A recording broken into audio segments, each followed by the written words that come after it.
feral child is a human child who has lived away from human contact from a very young age and has a little or no experience. Han, anong oras tayo alis bukas para i-meet yung bagong clients?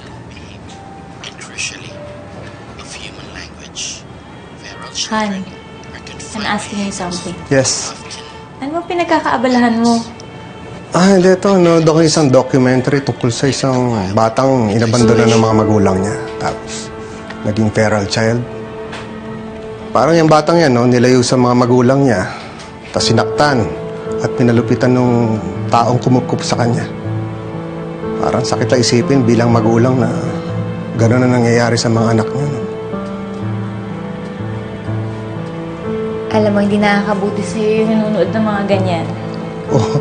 Tingnan mo kung ano-ano tuloy iniisip mo. Hindi kasi...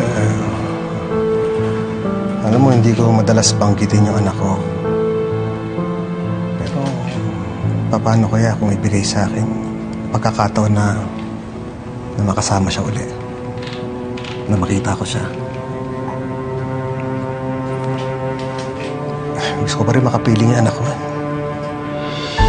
Kahit kailan, hindi na babalik si Ana sa'yo. Hindi mo na siya makikita. Hindi mo na siya makakasama. Yan ang sisiguraduhin ko.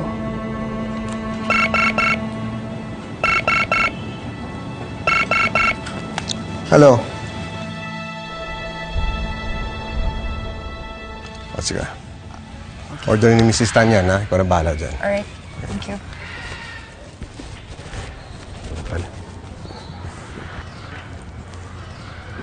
Francis. Larry, long time no see. Yes, oo. Ganda nitong lugar mo, ha? Salamat.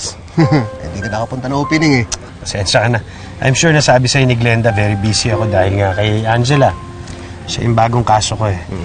You met her the other night, kasama siya ni Calvin. Yes. I remember her.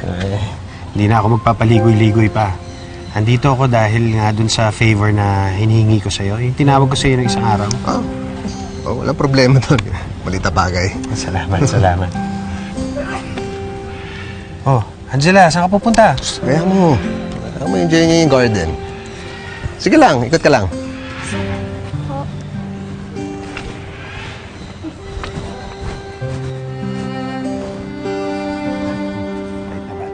Mahilig sana naman.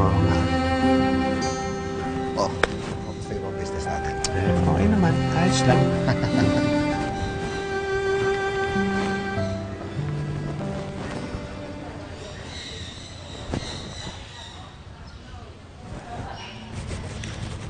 So you mean, hindi pa rin nakaka-move on si Larry dun sa nawawala niyang anak?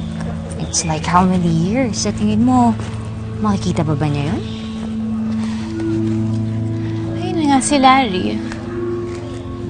Asang-asa siya na makikita niya ulit yung anak niya. If he wants a child, I'm here. Willing ako maging nanay na magiging anak niya. Kesa naman yung hintayin pa niya bumalik yung anak nila ni Evelyn. Ay! Ano ba? Look what you've done! Sorry po. Pasensya na po. Sorry po. I'm sorry. Kaya bang tanggalin ang sorry mo, yung dumi ng damit ko? Ha? Patawad po. Sorry po. Huwag mo kong dinadramahan. Nasakit po. Nasasaktan ka talaga. Ay, sorry.